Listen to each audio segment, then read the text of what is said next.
High and the good work done by our promoters. I welcome you on stage to share your experiences with our student community and us. Dhanyavadalu and Dhanyavadagalu.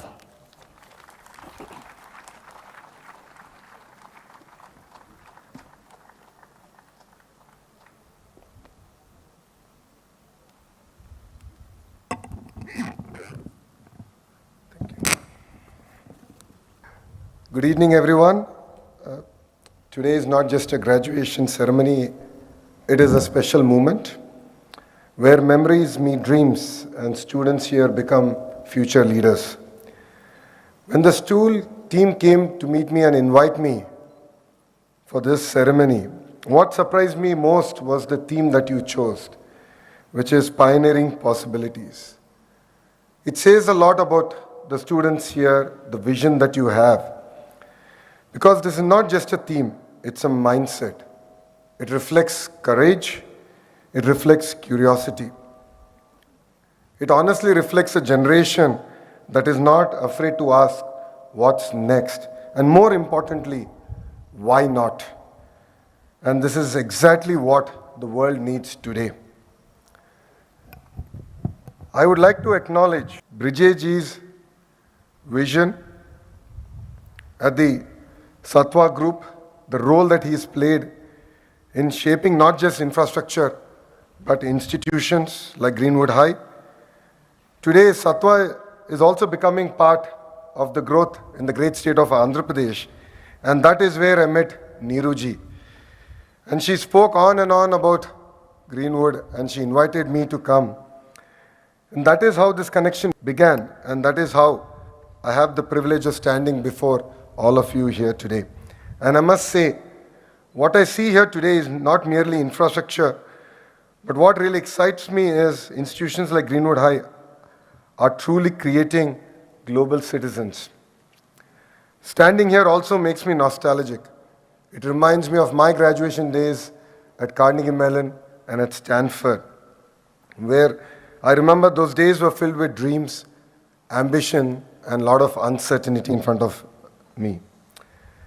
But one thing I learned, education is not just what you learn, but it is about how you learn to think. And that is something I strongly see here. A system that prepares you not just for exams, but for life. Before I go further, I'd like to ask the young batch here a few questions. Show of hands, how many of you want to be doctors? How many of you want to be engineers? Law graduates? Nice. And how many of you are choosing a career in arts? How many of you want to be politicians? There, India's future is secured. No, whatever path you choose, please remember this. Don't follow trends, follow purpose. Trends change, but purpose will always sustain. Always choose the road less traveled. Many of you see me as a minister today, but my life journey has not been a straight line. The highs have always been very high, and the lows have been extremely low. I first became a minister in the year 2017. I joined Mr. Naidu's third term as Chief Minister as the Panchayat Raj, Rural Development, IT and Electronics Minister. I sat in a room, I took decisions, and I could feel the impact that we had in the remotest villages of Andhra Pradesh. That is the power of responsibility, but life also has its own way of testing you. In 2019, I had the audacity to choose an electoral constituency that my party did not win for almost 40 years. I thought, I'm Lokesh, I'll definitely win. And I lost. That moment could have broken me, but honestly, it has built me. And I have a new definition for fail. I call it first attempt in learning. After that defeat, I took a decision not to step back, but to actually step forward. In 2023, I undertook a Padayatra which enabled me to really understand my state, understand the aspirations of the youth, the farmers, the employees, the students. It enabled me to build a lot of emotional quotient for all the decisions that I take today. I had an opportunity to meet farmers, women, to understand their aspirations, and to really connect at a level that I never did in the past. Because until then I had seen life from the system's perspective. But during that journey, I saw life from people's perspective. And trust me, those two are very different perspectives. And then came my next chapter. In 2024, the subsequent election, I went back to the same constituency, Mangalgiri, same people, same place, but this time around it was different. I had a very deep connection with my people and a stronger understanding and a stronger conviction to win their heart. And it was not just a win for me, it was a win for my constituency. I won with a majority which is the third highest ever in the history of the state of Andhra Pradesh.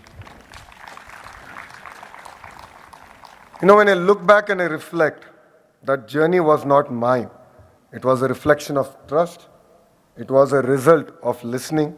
It was a proof that when you connect with people genuinely, change happens. Pioneering possibilities is not always about creating something entirely new. Sometimes it's about seeing what other people haven't seen. It's about listening where others ignore. It's about standing up when it's easier to sit down. I always tell my students in my state something which is very simple yet very powerful. And I hope all of you have your notepad and pen ready. Never do anything that you cannot openly tell your mother. I like to repeat it. Never do anything that you cannot openly tell your mother. If every decision in your life passes this test, then you will never go wrong. Because in a world of shortcuts, ethics is your greatest strength. You know, I go to a lot of admissions events of Stanford, Carnegie Mellon, and particularly for Stanford, a lot of the aspiring students ask me a question on how is Stanford different from other universities. And when I reflect back, there's one powerful movement that really moves me. We used to write examinations without invigilators. You heard it right, we had no invigilators. The professor would come, keep the exam papers on the table and would leave. We would go collect it, write our exams, and once we are done, we would leave. Now that I think about it, you know what stops someone from cheating? Nothing except integrity. And I honestly felt that, the system there was not about testing our knowledge, it was testing our character. And that lesson stayed with me for the rest of my life. Character is what you do when no one is looking at you. There was another interesting practice at Stanford where we had a board in the classroom, and as students we would write if there's anything that we would love to learn about. It could be AI, it could be about learning about wine or our journey in life.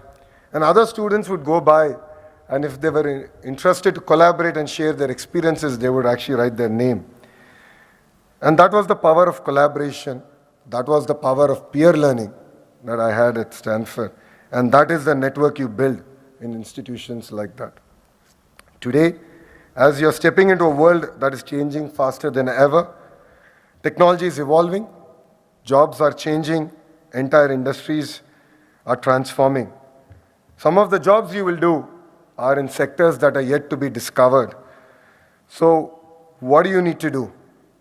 You need to be adaptable, resilient, curious, ethical, and what I believe is very, very important is to have that fire in your belly. Because knowledge will change, but these values will not. To the parents here, today is your movement too. Behind every successful student, there is a sacrifice, patience, and unconditional support and love from parents. You always stand with us through our highs, through our lows. And to the teachers, you are our architects of the future because you don't just teach subjects, you shape lives. Greenwood High has built something truly remarkable, and there is a reason I'm here. I really wanted to understand what it takes to build a great school, because I believe this is also what is required in the government education system in our great nation. A school that builds knowledge, life skills, and confident global citizens like you all. Dear students, today you received your diploma. Tomorrow you will receive your responsibility. Responsibility to your family, society, and to Bharat. As you move forward, remember three things. Dream big, but stay grounded. Work hard, but stay ethical. Succeed, but take others along. Because true success is not what you achieve alone. It is what you enable for others. Class of 2026, you are not just graduates, you are our pioneers. Go out there, break barriers, challenge norms, create solutions. And I have a personal ask from all of you. Come back, serve our nation. We need youngsters like you to lead from the front. It was really exciting to hear from your students on their passion and how they want to take things forward. So please come back, be part of the system. Yes, it is tough. Yes, it is not easy. That is why we have an opportunity. So please come back and serve our great motherland and truly live the spirit of pioneering possibilities. My heartfelt congratulations to all of you. Thank you very much for giving me this wonderful opportunity. And I don't want to keep you from your dinner. With this, I'd like to wrap up. Thank you very much and Jai Hind.